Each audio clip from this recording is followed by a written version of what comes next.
Nag-o. Tapusin na lang natin to, Mr. Chair, kung ibagsak yan. Baka bigas lang ang ibagsak, ang presyo hindi. Binabagsak naman talaga yung bigas pagka naghakot ka ng bigas. Anyway, thank you, Mr. Chair. Good morning, everyone. Medyo, if you will allow, Mr. Chair, medyo mahaba-haba to kasi this is Continue. in relation to my interpellation during the budget sa plenary ng NIA. At for the record, no, the Department of Agriculture and the National Irrigation Administration, as far as I'm concerned, ay walang palabra de honor. Kaya, saan nanggaling yon? Dahil you promised me to submit the following day. No? Ginawa nyo lang para lang matapos ako sa interpellation ko. You promised me. Saan yung scientific study na hinihingi ko which will determine kung saan natin ibagsak yung budget, meager resources na budget para sa irrigation para ma-maximize natin. Kasi ang dami pa nating dapat i-irrigate. Pero walang kakayahan yung gobyerno na punduhan lahat yon. Year in, year out, hinahanap ko, saan nyo ibagsak dapat may scientific study na yung area na paglagyan ng irrigation ay magkakaroon ng higher yield. Just to appease me, iyo committed na i-submit bukas. Nung tinanong ko, may scientific study ba? Yes. Sa isang linggo, 2 beses kami nag-uusap ni DA kasi may disconnect dito eh. Baka na-correct na yung disconnect na yon, kanya-kanya. That's why, Mr. Chair, for the record, I am recommending, this is in end of legislation, to review the charter of the following government agencies para malinaw po yung mandato nila. Ano ba yung charter ng National Irrigation Administration? Ano ba yung charter ng Department of Agriculture? Ano ba yung charter ng Cooperative Development Authority? Ano ba yung charter ng Land Bank of the Philippines? Ano ba yung charter ng Development Bank of the Philippines? Kasi mukhang nawala yung land, land, Mr. Chair, no? Bank na lang ang natira. Kaya kung kitingnan mo yung datos, commercial na kasi pinipinance na nila yung housing instead of agriculture. So, titingnan natin lahat yon. To legislate something, tingnan mo, may programa tayo, contract farming. Kanino ba talagang trabaho to? Is it trabaho ng National Irrigation? Is it trabaho ng Department of Agriculture? Is it a mandate of the National Food Authority? Nagkalabo-labo na to, Mr. Chair. Kaya this committee should review all the charter of those government agency. Now, balikan ko yung sinabi ko kanina na pambungad, Mr. Chair. I believe in the principle of garbage in, garbage out. May mga datos na pinipresent dito. Ito yung irrigated. Ito yung kailangan pa nating i-irrigate. Ito yung irrigated pero hindi na functional. Kailangan natin ng repair. Then, they are presenting something which for me personally, no, cannot fully believe. Because this happens in my case. Ngayon, I would like to ask Mr. Chair, Administrator Gillian, alam ko bago lang siya sa NIA, pero ang sinasabi ko lang dito, are you sure doon sa mga data na pinesent mo sa committee na ito yung irrigated? Are you 100% sure of that data? Na talagang yung sinabi mong irrigated ay irrigated talaga. Because kahit bukas, puntahan natin yung lugar namin na sinama ninyo na irrigated sa report. Kung talagang irrigated. Ba kasi, Kung mali yung data na yon, mali din yung magiging desisyon ng komite. That's what I mean sa garbage in, garbage out.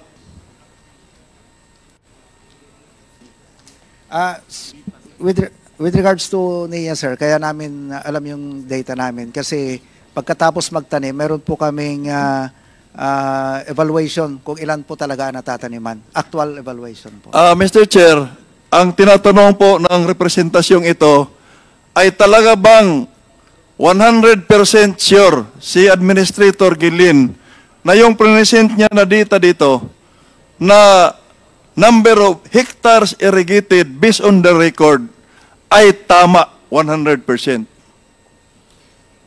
Mahirap naman. Are you confident na tama yung data na present mo? Kasi doon tayo magsimula eh. Kasi kung mali yung binigay ninyo dito, ay mali po yung magiging rekomendasyon ng komite. Yes, Mr. Chair. Yeah, yung binigay po naming data ay tama po yun kasi may evaluation po kung may after ng... Mr. Chair, no? Administrator Gillen is under oath. Pero hindi naman po tong committee na to aabot doon sa mga contempt na yan. Ang sinasabi ko lang, I will not believe to you personally kasi I have personal experience with you. Okay. Doon sa ilang hectares yung Mr. Chair, yung nireport mo ngayon na fully functional irrigated? Around 1.2 billion hectares, Mr. 1.2 million hectares. Kindly look at the data kung kasama na nireport ninyo na irrigated yung sa dinagat. Mr. Chair, actually kung hindi nataniman, hindi po namin No, just kindly answer my question. Doon sa 1.2 million hectares, kasama ba? Hindi ko tinanong kung nataniman kung hindi. Dahil ni-report nyo na 1.2 million hectares, ang tanong ko, kasama ba yung irrigation sa dinagat na ni-report ninyo na irrigated? Kasi pag sinabi nyo irrigated, dapat mataniman yun. Wala namang farmers na hindi magtanim kung may tubig eh. Ako mismo nag-aararo ako. 1987 nung huminto ako pag-aral dahil walang pambili na pambayad ng tuition. Ako mismo nag-aararo sa and that area, no, na more than 2 hectares, ako mismo ang nag-ano diyan. At yun ang ni-report ninyo irrigated, pero yung lasing doon natulog sa mismong kanal ng irrigation dahil walang tubig. Yes, sir. Actually po, sir, Personal ko yan, na-experience. ang report po namin kanina is that meron po tayong 1.5 million firmed up service area. Ito po yung, actually yung unang report po namin kanina, 1.7 million ang NIA assisted, 1.7 million hectares. Mr. Chair, for the interest of time, gusto ko lang ulitin yung tanong ko, 1.2 million hectares yung irrigated. Tama po ba, Administrator? Actually, sir, ang irrigated natin lahat, ang firmed up service area natin is 1.5 million. Pero ang natataniman Okay, lamang po namin sige, is firm up, 1.2. firm up, o kahit ano, basta irrigated. Firm up yan, ano. Kasama ba yung sa dinagat na nireport ninyo na irrigated? Kasama po yung dinagat doon sa firmed up service area. Oh, Pero so- yung 1.2 million hectares namin na operated, meaning yan lang po Hindi po kasi namin sinasabi, Mr. I Chair. don't want to argue, no? We are wasting time na mag-argue tayo dito. Ang sinasabi ko lang, napatunayan ko na yung report ninyo ay hindi validated. Uulitin ko yung sinabi ko doon sa plenary. As far as I'm concerned, the office of the administrator has no way of validating the report submitted by the regional office. Sa totoo lang, after the interpellation dito sa plenary, saka lang nag-coordinate sa akin yung regional director. Yung tao ninyo sa province, takot na sa akin na makipag-coordinate dahil sinabi ko na she is lying. Kasi nung sinabi niya, binalidate niya, 6 na irrigation, ni-report ninyo na tapos na, pero hindi functional. Sa kanyo lang sinabi na lagyan nyo ng solar. Pero ang lagyan nyo lang ng solar, out of the 6, yung sa akin lang, dahil congressman ako, nagre-reklamo ako. How about the 5? Nire-report pa rin yung na-irrigated. Tapos, nag-submit sa inyo yung provincial officer ninyo na pinuntahan niya. Hindi niya po pinuntahan. Ako ang nagpunta doon. Kaya, during the interpellation, I provided you with the pictures. Ako mismo ang kumuha ng pictures na walang katubig-tubig. National administration lang po yung nandun. Wala pong irrigation dahil walang tubig. Actually, Mr. Chair, may pinadala, yung nag-report sa akin yung tao ko, may pinadala pang video po na mayroon namang tubig doon sa nireport po ninyo. But, you know, for the sake of... I'm willing to go with anybody from the NIA. Puntahan natin. Sabado or next week. Puntahan natin para, lupa namin yun eh. Sir, but anyway, we will not focus on that. Ang sinasabi ko lang, yung data ninyo, kasi that would be the basis of the committee recommendation. That would be the basis of the committee, no, to enact law. Paano natin ihimay-himay yung problema, no? Maganda po yung pinresent ninyo. Maganda pakinggan. But, bottom line, halimbawa, si NCIA, 1.7 million hectares po yung sabi niya, 1.7, tama po ba, VJ? Tama po ba? Yes, that is the coverage area of... Yes, coverage area nila. So, doon pa lang, medyo mayroon ng discrepancy. Yung mga data na binibigay ninyo, no? Mayroon ng discrepancy. So, that's why, gusto kong, I will respectfully recommend na ma-review kasi mayroong mga agency na hindi nagtatrabaho. O kung yung direksyon ng agency ay gagawin yung mandato nila, yung mga taong dapat gagawa sa mandato ng agency na yon, it's not necessarily the administrator or the secretary, yung mga tao po sa baba. Yan yung tinutukoy ko. Kasi wala po kayong mga tao na nakikita doon eh. Pagka nag-budget, nagpasalamat ka sa Kongreso na binigyan kayo ng budget.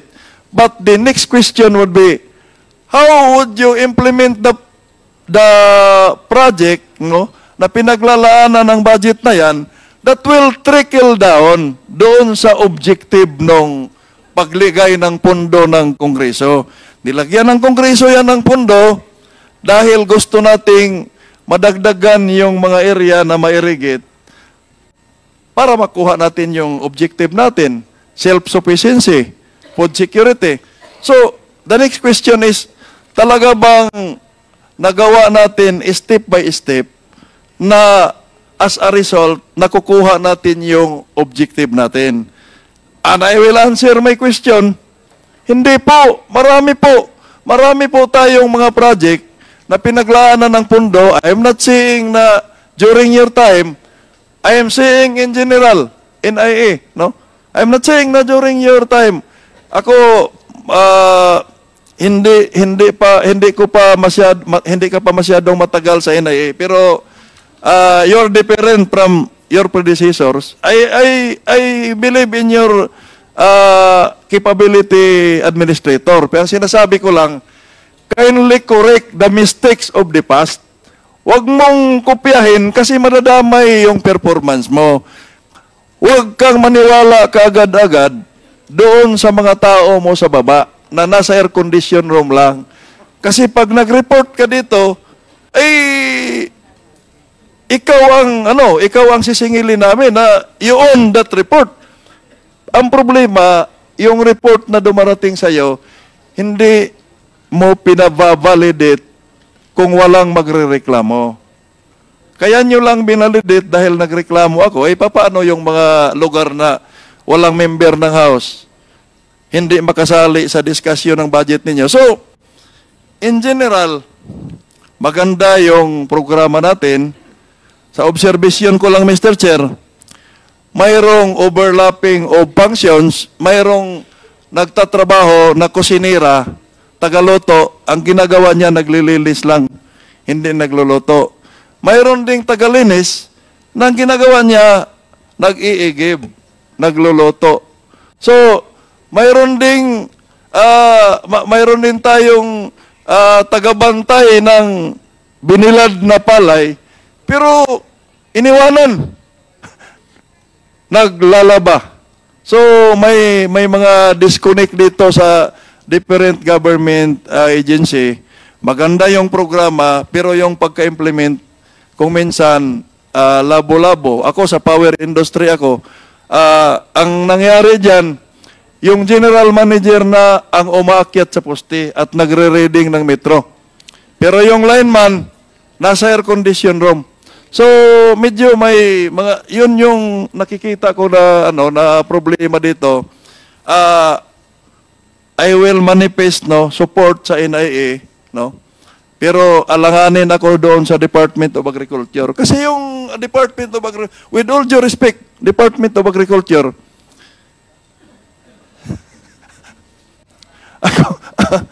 bihira nga lang makita yung mga agriculturist ninyo dito eh. Sa Cooperative Development Authority, may amendment na tayo na I agree with you na you cannot attain the objective of your without the cooperation of the local government.